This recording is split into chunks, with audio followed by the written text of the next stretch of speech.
Welcome back to the Deep Dive. We are so glad you're here. Today, we're going to do something a little bit different. Mm. Usually, we're taking a look at tech trends or geopolitical shifts, maybe some dense scientific paper. But today, we are looking at a story that I guarantee you know, or at least you think you know, and we're going to try to turn it completely upside down. It's one of those foundational stories, isn't it? It's been told for thousands of years. It's arguably the ultimate soap opera of the ancient world. It really is. We're talking about Genesis chapters 29 and 30, the story of Jacob, Rachel, and Leah. I mean, even if you haven't been in a Sunday school classroom in 30 years, you probably know the beats. Oh, absolutely. The guy falls in love with the beautiful girl at the well.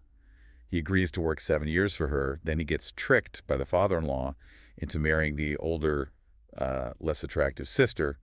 And then, tragedy and rivalry and all this family drama ensues. It's classic. It has everything. Romance, deception, jealousy. It's all in there. Right. But the source material we are diving into today argues that this isn't just a historical drama about, ancient shepherds and their marital problems. It's something else entirely. It's actually a map, a detailed and frankly, somewhat terrifying, but ultimately beautiful map of human psychology and spiritual growth. A map. I like that. Mm. So just to set the table here for everyone listening, Yeah.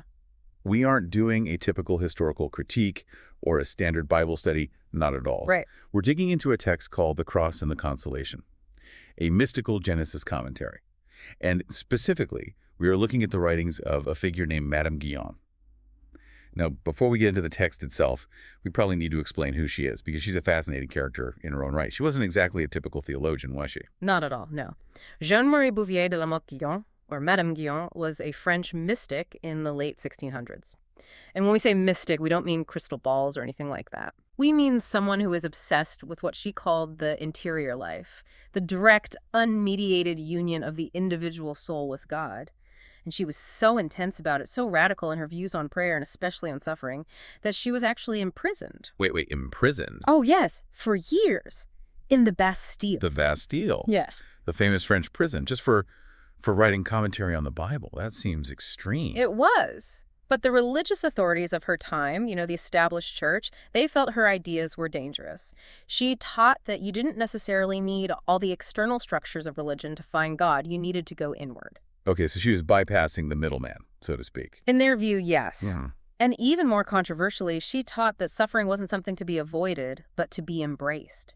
She saw it as the primary engine of transformation.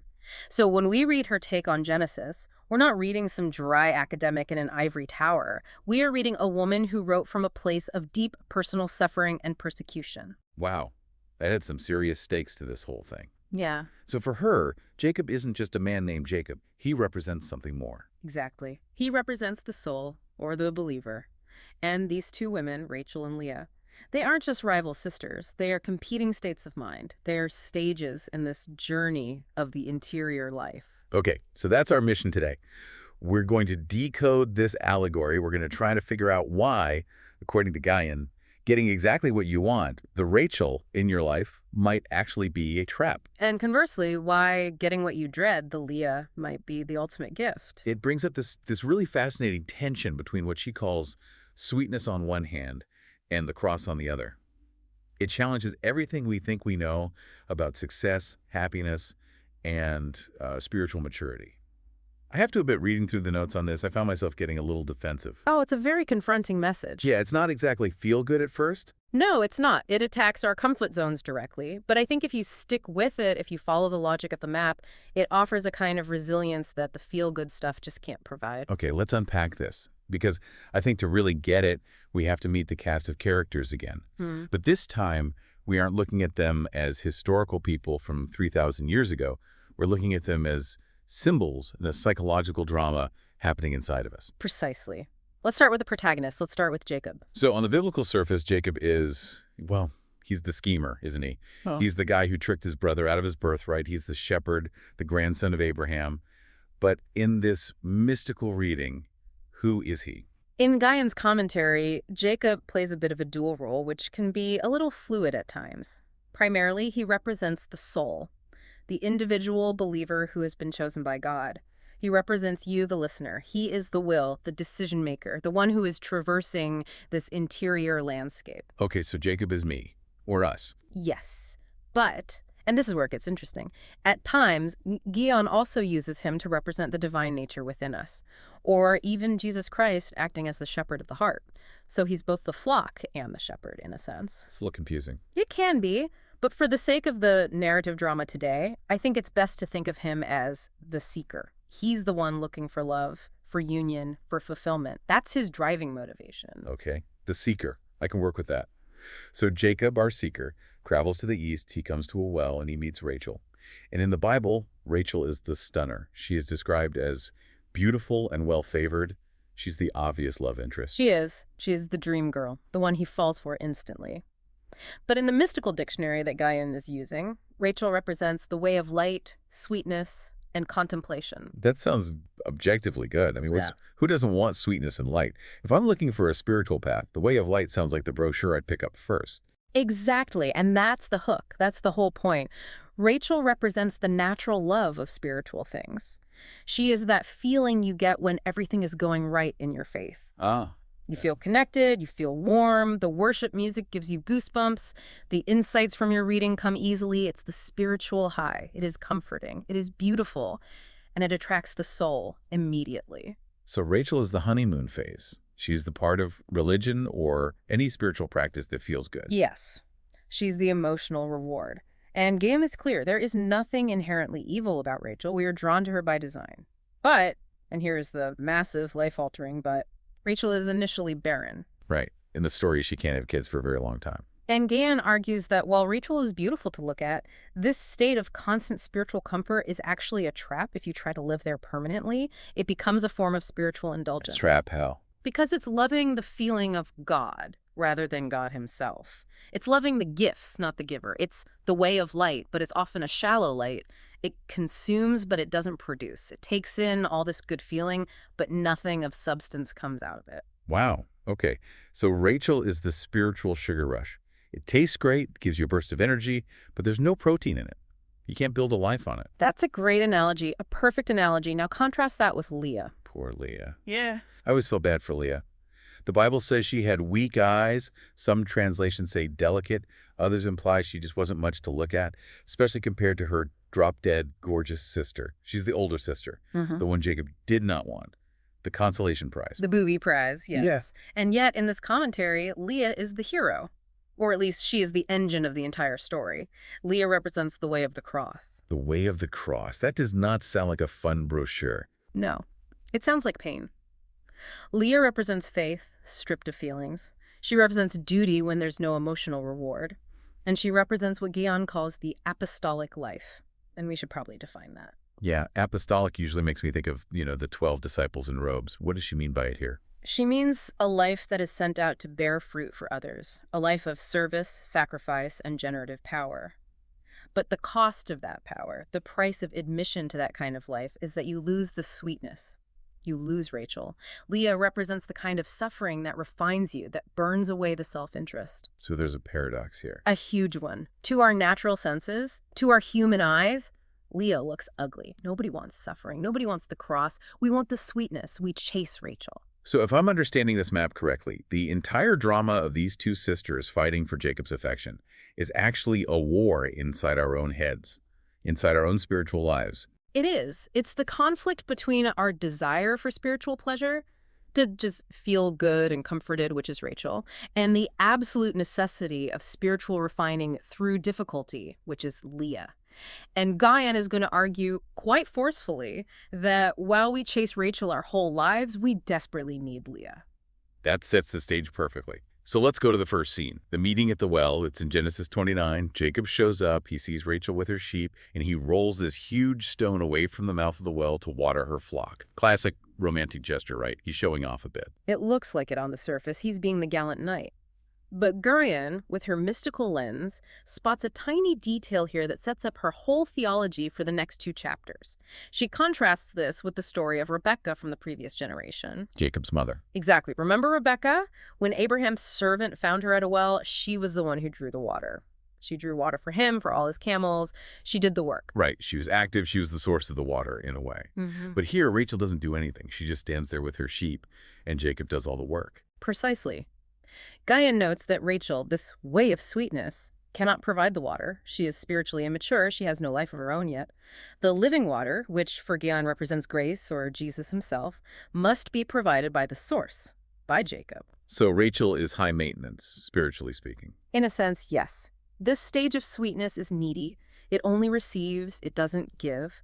And this small detail indicates that the soul in this state is not yet ready for a true spiritual marriage. It's still taking. It's not ready to pour out. Okay, that's a subtle but really important distinction. Yeah. And then we get to Jacob's reaction. This is the part that always baffled me in Sunday school. He rolls the stone, he waters the sheep, he kisses Rachel, and then he breaks down weeping. Not just a single tear, loud sobbing. It's a very strange reaction to meeting the love of your life, isn't it? It's not what you'd expect. Not at all. I mean, usually you save the crying for the breakup or maybe a tear of joy at the wedding.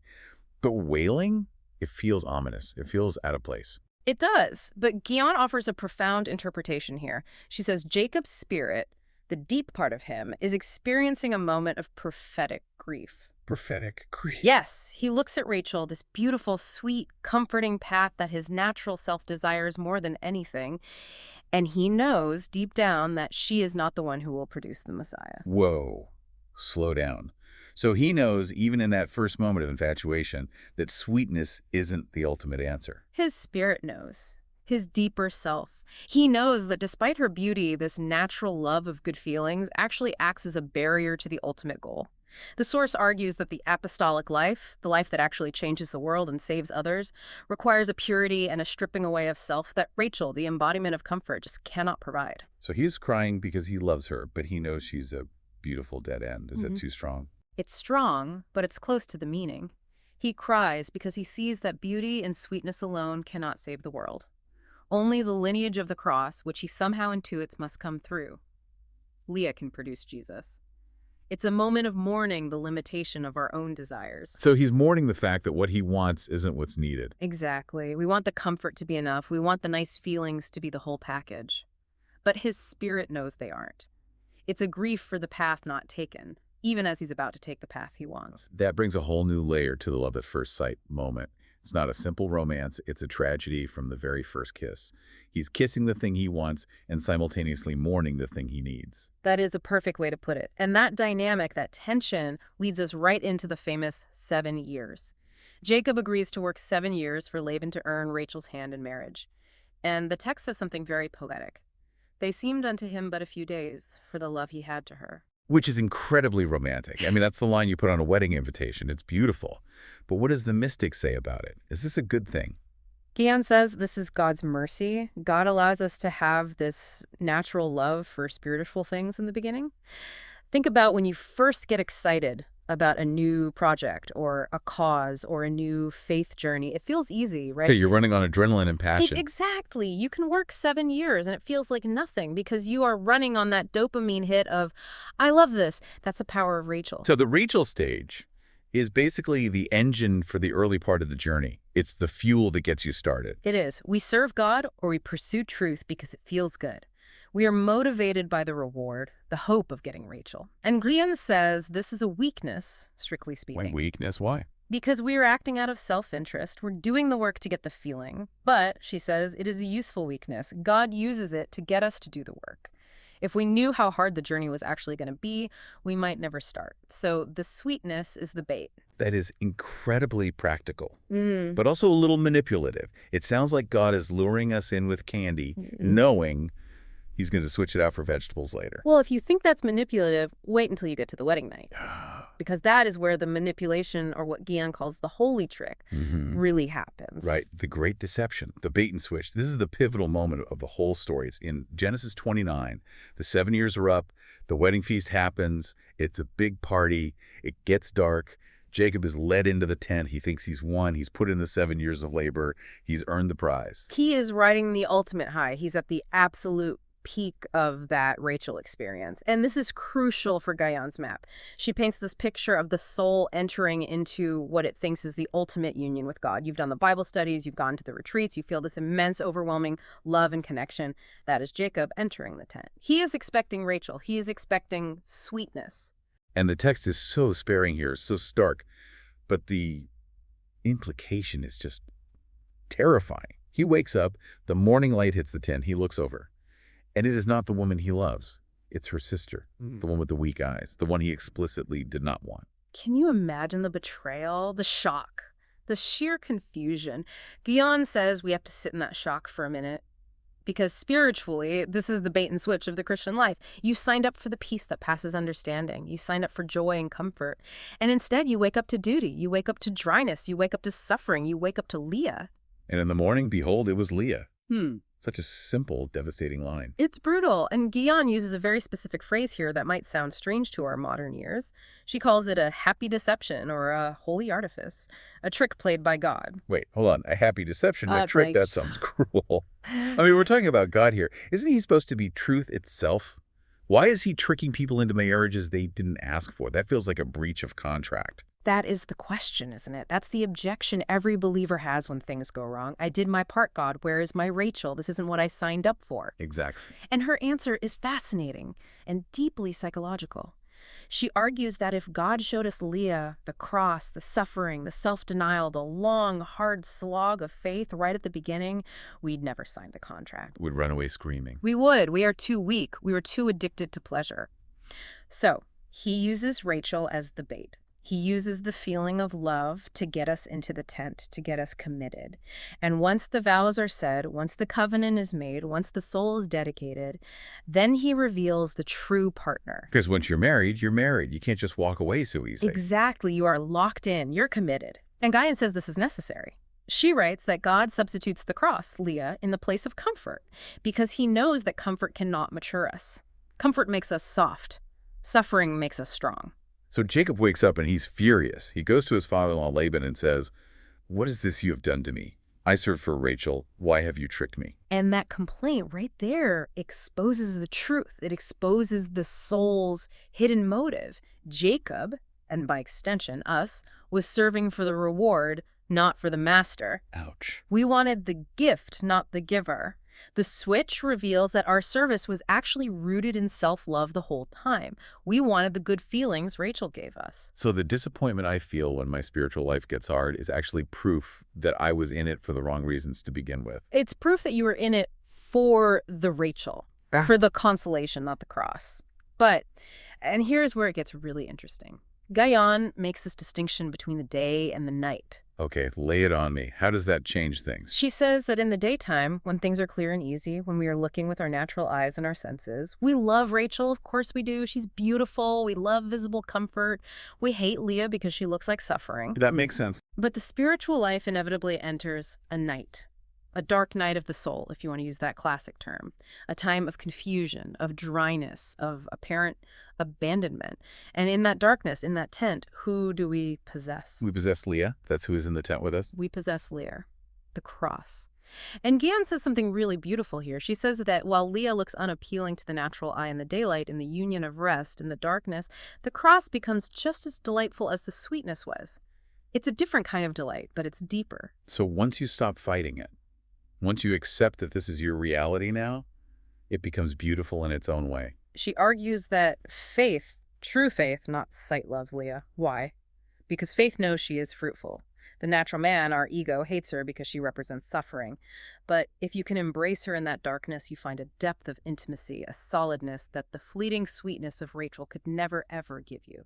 It's like acquiring a taste for something bitter, like dark chocolate or a really strong espresso, and then realizing it's actually superior and more satisfying than the sugary candy you used to like as a kid. That is a perfect analogy. The sugar is for children. The bitter herb is for the mature. And the proof that Leah is superior isn't in how she looks. It's not in how she makes you feel in the moment. It's in what she produces. Yes. Let's talk about the kids, because this is the scoreboard, isn't it? In the story, Rachel is barren for years and years. Meanwhile, Leah is popping out babies left and right. This is the core principle of the entire commentary. This is the thesis statement. Sweetness, Rachel, feels good, but produces nothing for others. It is self-contained, it's a closed loop of good feelings. But the cross, Leah, feels bad, yet it possesses apostolic fruitfulness. It creates life that goes outward, it benefits the world. And the names of Leah's children actually tell a story of her own evolution. Yeah. Right? It's not just a random list of future tribes of Israel. It's a progression. No, it's absolutely a progression. It's a character arc happening in the names themselves. It maps the soul's journey from self-pity to self-forgetfulness. So let's run through them. Because Leah is such a tragic figure here, at least at first. She knows she's unloved. She knows she's the trick. So she has the first son, and she names him Reuben. Reuben, which means see a son. And her comment is, surely now my husband will love me. She is suffering, she knows she's unloved, and she is trying to earn love through her production. Okay, so that's stage one. Look at how much I'm sacrificing.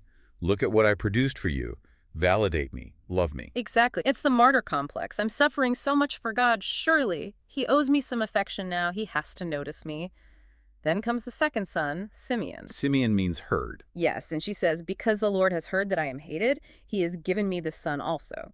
She is still completely focused on the lack of love. She's still operating out of this deficit. Her whole identity is the unloved one. She's keeping score of the injustice. She is. Then comes the third son, Levi. Levi means joined. And she says, now this time my husband will be joined to me because I have borne him 3 sons. It's so transactional. It's heartbreaking, really. I gave you 3 sons. That's the price. Now you have to love me. That's the deal. She's trying to leverage her fruitfulness to get the affection she craves. She is still seeking herself. She is using her suffering and her fruitfulness to try to get the sweetness of affection.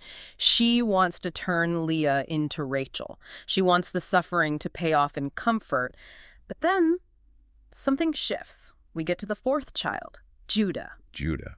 And this is the turning point. This is the big one. This is the climax of Leah's journey, and arguably the climax of Guyon's entire spiritual map. The name Judah means praise. And if you look at the text, for the very first time, she doesn't mention Jacob. She doesn't mention her husband at all. Not a word. She doesn't mention her lack of love. She doesn't mention her status as the unloved wife. She doesn't say, now he will praise me. She simply says, now I will praise the Lord. She stopped making it about herself. She let go. She let go. She stopped making it about getting something from Jacob, from her circumstances. This represents, for Guyon, the pinnacle of the spiritual life, self-forgetfulness. She no longer seeks to be loved or validated by her husband. She just praises God for who he is right in the middle of her unloved state. She has finally, truly accepted the cross. It isn't Judah the ancestor of, that's the important lineage, right? That is everything. Judah is the ancestor of King David and ultimately of Jesus Christ. The Messiah comes from the tribe of Judah. That is just, it's mind-blowing when you put it that way. So the Savior isn't born from the beautiful, perfect, desirable romance with Rachel. He is born from the suffering wife, but only after she stops trying to use her suffering to earn love and just surrenders to praise. Precisely. Guyon's point is that the cross produces salvation, but only when self-seeking ends. As long as we are suffering and saying, look at me, look how hard I have it, don't I deserve something for this? We are still stuck at Reuben, Simeon, or Levi. We're still trying to bargain. But when we get to Judah, when we suffer and just say, praise God anyway, that is when Christ is born in our lives. Man, that is a tough lesson. Because our entire culture, our entire psychology is about being the main character of our own story. And Leah effectively becomes the mother of the Messiah by deciding to stop trying to be the main character. She becomes a conduit for something bigger than her own pain. And that fruitfulness, Leah having 4 sons while the beautiful, beloved Rachel has none, it drives Rachel crazy. Oh, right, the jealousy. That kicks off the next part of the drama. Genesis 30, verse 1. Rachel sees Leah having all these kids, and she storms up to Jacob and says, give me children or I die. Very dramatic, very desperate. Extremely. Yeah. But what's the mystical diagnosis here? What's happening inside the soul at this moment? Guyon analyzes this as the jealousy of sweetness.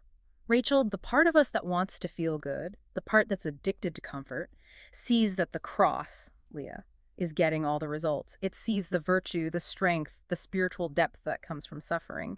And it gets intensely jealous. It wants the diploma without having to take the classes. It wants the muscles without going to the gym. Perfectly put.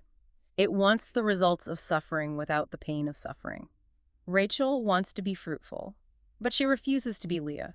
She refuses the one path that actually leads to fruitfulness. And Jacob gets angry at her, which is interesting. He rebukes her. He's like, am I in God's place? I can't fix this for you. Which is a crucial reminder that you cannot demand fruitfulness. It belongs to God alone. You can't just manufacture spiritual depth because you want it. It has to be grown through the right process. But she tries to manufacture it anyway. This is the part of the story that gets really messy. She gives her maidservant Bilhah to Jacob. She says, have kids with her on my behalf and I'll count them as mine. And then Leah, not to be outdone, gets jealous and gives her maidservant Zilpah to Jacob. It becomes this bizarre proxy war using other women. It's messy, but Guyon sees a very clear allegorical pattern here. She interprets the maidservants as external works or natural supports. What does that mean, external works? When those of us who are addicted to spiritual sweetness, the Rachel state, feel dry or unproductive, we panic, we feel barren. So we try to manufacture fruit through external activity. We try to produce through a proxy, not from our own core. Okay, can you give me a real-life example of that? What does that look like today? It looks like busyness. It looks like frantic religious activity. I don't feel close to God right now. I feel empty and barren. So I'm going to sign up for 5 committees at my church. I'm going to donate a bunch of money to a cause. I'm going to post inspirational quotes on social media 3 times a day. It's artificial fruit. It's looking productive on the outside to compensate for feeling empty on the inside. Exactly. It's checking boxes so you feel like you're doing something even though the internal well is completely dry. Guyon says this fruit is borrowed. It's not coming from your own deep union with God. It's coming from your servant, from your own effort, your own grinding, your own natural abilities. So we have the true fruit of the cross, which are Leah's own children, versus the manufactured fruit of busyness, which are the children of the maidservants. Exactly. And while God allows the maidservants to have children because he is gracious and blesses all sorts of imperfect efforts, it is a lower form of life. It's not the ideal. It's not the real thing. And speaking of non-ideal situations, we have to talk about the mandrakes. Because this part of the story is just bizarre. Yes, the mandrakes, a very strange episode. I mean, I'm reading this part of Genesis Stubby, and it reads like a playground trade. I'll give you my lunch money if you let me play with your toy. Leah's son Reuben finds these plants mandrakes in the field during the wheat harvest.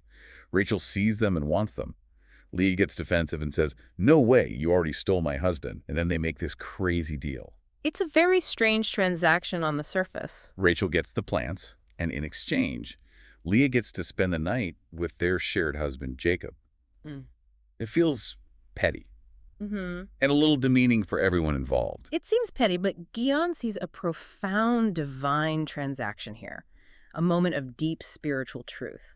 First, we have to understand what mandrakes were, or what they were believed to be. Right, they weren't just pretty flowers. They were supposed to be ancient fertility drugs, right, or aphrodisiacs. Exactly. There were these fragrant roots, often shaped a bit like a human form, very sensory, very appealing. They smelled good, they looked interesting, and they promised a physical result. They were kind of folk magic. So Rachel, the spiritual one, the one representing contemplation and sweetness, she wants the magic potion. She wants the shiny object that promises a shortcut. And Guyon uses a very pointed word to describe Rachel here. She calls her childish. She is driven by her senses. She prefers the scent and beauty of the mandrakes over the actual presence of her husband. She trades the relationship for the sensation. She'd rather have the spiritual toy than the spiritual reality. Yes. She is distracted by spiritual toys. Give me the thing that makes me feel good, that smells good, that promises a quick fix. But look at Leah. In this transaction, Leah is described as strong and generous. Generous. It seems like she's buying her husband for the night. That doesn't sound very generous. But look closer at what's being exchanged. Leah possesses the mandrakes through her son. She has the thing of value, but she willingly gives up the pleasant sensory things. She hands over the mandrakes to her rival. Why? To secure the real possession of the husband. Oh, I see. Okay. She trades the toy to get the person. She trades the comfort to get the union. Guyon says this is the mark of a soul that has been schooled by the cross. They're willing to strip themselves of external comforts. You can have the mandrakes, you can have the nice feelings, you can have the praise of men, if it means they get real substantive intimacy with God. That is a powerful reframe. Because on the surface, Leah looks desperate. I have to hire my own husband. But Guyon is saying, no, she is the smart one in this deal. She knows what is actually valuable. She's a savvy investor. She's investing in the primary asset, which is the husband, while Rachel is spending her spiritual capital on trinkets on the mandrakes. And look at the reward. God honors Leah's choice immediately. The text says she conceives that very night. She gets Issachar and Zebulun from this, more sons. Right. Choosing God over the gifts of God leads to multiplied fruit. Meanwhile, Rachel just has some nice-smelling plants sitting on her nightstand. She gets the sensation, but she remains barren. That is a really scathing critique of sensory faith. It makes you wonder how often we do that, how often we settle for the mandrakes, the cool worship concert, the emotional vibe, the inspiring speaker, and miss the actual communion that's being offered. Constantly. According to Guyon, it's the human condition. We are childish. We prefer the gift to the giver until the cross teaches us otherwise. Eventually, Rachel does get her moment. She finally gets a win. We get to Genesis 30, verse 22. Then God remembered Rachel. He listened to her and enabled her to conceive. She gives birth to Joseph. And Joseph is a big deal. He's not a minor character. He goes on to save the entire family and all of Egypt later in the story. He's a massive biblical figure. So Rachel isn't useless. Right. So how does Guyon explain that? If sweetness is so inferior and childish, why does it get to produce a son as important as Joseph? Guyon explains that God is infinitely good and merciful. He eventually allows the way of sweetness to bear fruit too, but she says it's almost out of pity for its weakness. He knows that if Rachel stayed barren forever, the soul might give up entirely. It can't live on the cross forever without some taste of consolation. So it's a mercy drop. It's a gift to keep the soul from despairing. Yes, a moment of grace. But Guyon is very, very explicit here, and this is a key point. She states that Rachel's fruit, even though it is beautiful and important, does not compare in quality or quantity to the fruit of the cross. Joseph is great, but the Messiah comes from Judah. The line of salvation, the thing that saves the world, comes from Leah's self-forgetful praise. That is a fascinating hierarchy, because in our popular imagination, we tend to think Joseph is the hero of Genesis. He has the coolest story with the coat and the dreams and rising to power in Egypt. But spiritually, in this reading, Judah is the heavyweight champion. Correct. The cross carries more weight than the consolation. And notice what happens immediately after Joseph is born. This is the final key to the map, the final move in the allegory. Verse 25. And it came to pass, when Rachel had borne Joseph, that Jacob said unto Laban, Send me away, that I may go unto mine own place and to my country. The timing is crucial. Why leave right at that moment? He's been there for, probably 20 years by now. He has 12 kids. Why does the birth of Joseph, Rachel's first son, trigger the exit? Because he finally got what he wanted from Rachel. His contract is fulfilled. Partly. But Guyon interprets this as a signal for the soul. Once the way of light, once sweetness finally produces some fruit of its own, the soul realizes it must leave this entire stage of development. It's time to grow up and leave home. Exactly. Staying in the land of Laban, which represents that initial messy stage of mixed motives, of striving, of bargaining, of the sweetness versus suffering drama, is now dangerous. Guyon says if they stay too long, the children will be contaminated by foreign customs. The soul will get stuck in that elementary phase. You can't live in the honeymoon phase forever, or even in the early years of marriage. You have to move on. Exactly. You have to be weaned. The birth of fruit, even the fruit of consolation, signals it's time to advance to a higher, more stripped-down level of faith. They have to move toward what she calls abandonment. They have to go on the journey home, which, if you know the rest of the Genesis story, is fraught with even more danger and wrestling. But they have to leave the nursery. So if we zoom out and look at this whole map, it's a progression. We start by falling in love with Rachel, with sweetness. We are tricked into marrying Leah the cross. We fight it, we scream, we bargain, we try to use maidservants and external works to fix it. But eventually, through the process of the cross, we learn to praise without condition, which is Judah. We learn to trade the mandrakes for the husband. And finally, when even our sweetness bears some fruit, we know it's time to leave that whole territory behind and move on to the next stage of the journey. That is the journey in a nutshell. It reframes our entire experience of disappointment, especially spiritual disappointment. It really does. Because let's be honest, most of us spend our lives trying to avoid Leah. We spend our lives trying to get back to that initial feeling of Rachel. We want the mandrakes. We want the good feelings. And we think that if we aren't feeling it, something is wrong with us or with God. We do. We pathologize dryness. And this commentary challenges us to ask, what if the thing we are running from is the very thing that is trying to bless us? What if the absence of feeling is actually a promotion to a deeper level of reality? The cross and the consolation. The title says it all. You can't have the real lasting consolation without first embracing the cross. And Guyon would go even further. She would say that the consolation is the cross, once you understand it correctly. Once you embrace Leah, once he reaches the stage of Judah, you realize she was the one you needed all along. The suffering becomes the source of your deepest joy. So, for the listener today, the learner, what does this mean for Monday morning? When they walk into a meeting that is going sideways, or they're dealing with a dry season in their relationships or their faith, what's the takeaway? I think it means two things. First, when you hit a period of dryness or difficulty or suffering, when you wake up and find out you are married to Leah, don't panic. Don't immediately assume something has gone wrong. Consider the possibility that God is shifting you from the sugar rush to the protein, that he is moving you from consumption to production. He is trying to get you to Judah. That's a comforting thought in a strange way. The darkness isn't a punishment, it's a promotion. It can be. And secondly, it's a challenge to check your mandrakes. What are the spiritual toys or sensory experiences you're chasing? Are you trading real connection with God for just the sensory toys of religion?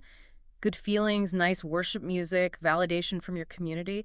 Those things aren't bad, they're pleasant, but don't trade the husband for them. Don't make the deal Rachel made. That's the aha moment for me in all of this. The idea that our natural love for God loving him because he blesses you and makes you feel good is actually, in this framework, a weakness. It's a necessary starting point, but if you stay there, you stay barren. And a provocative thought to leave you with is this.